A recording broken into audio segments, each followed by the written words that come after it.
Men, you might be successful in your job. You might be admired in your community. You might even be serving in church leadership. But if your home is a mess, you're not winning. You're not leading. Leadership doesn't start in the boardroom. It doesn't start on a stage. It starts at your own front door. God didn't give you a family so that you could neglect them while you run off and build your empire. He gave you a wife and kids so that you could lead them and love them and serve them and guide them towards Jesus. It doesn't matter how high you climb in your career if your marriage is on life support and if your kids don't even know who you are because you're never around. 1 Timothy 3 verse 5 says, if a man cannot manage his own household, how can he take care of God's church? And it's pretty clear how God feels about leadership. And that doesn't just apply to the church either. Your qualification to lead in any area depends on how you lead at home. See, a lot of guys have bought into the lie that their only job is to be a provider. They think that being a good dad means paying the bills and showing up to an occasional soccer game. But it's so much bigger than that. You're not just a provider. You're a patriarch. You're the leader of your family. That means that the spiritual and emotional and relational health of your home starts with you. You set the tone. Your attitude is going to determine the atmosphere in your house.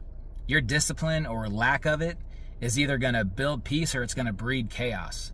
So if there's a lot of constant tension in your home, you need to look in the mirror first. You need to ask yourself, am I leading as a man of God, or am I just reacting to things like a little boy? Leading at home starts with serving first. Jesus gave us that example when he washed his disciples' feet. I mean, he's the King of Kings, but he knelt down to do the work of a servant. And that's what you're called to do every day in your home. That don't literally mean you have to wash people's feet, unless you want to. I'm not judging. But it's not about going around barking orders. It's not about demanding respect.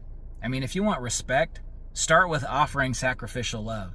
Love that's unconditional. Start with conducting yourself with integrity and consistency and strength. Be the kind of man who's worthy of respect. Be the first to take responsibility.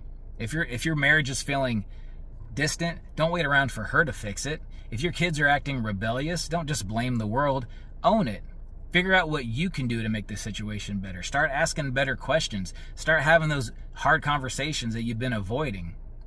Now, I get it that leading at home is not glamorous. There's no spotlight. Everybody doesn't know. You're not going to get a round of applause for leading your family through a tough season.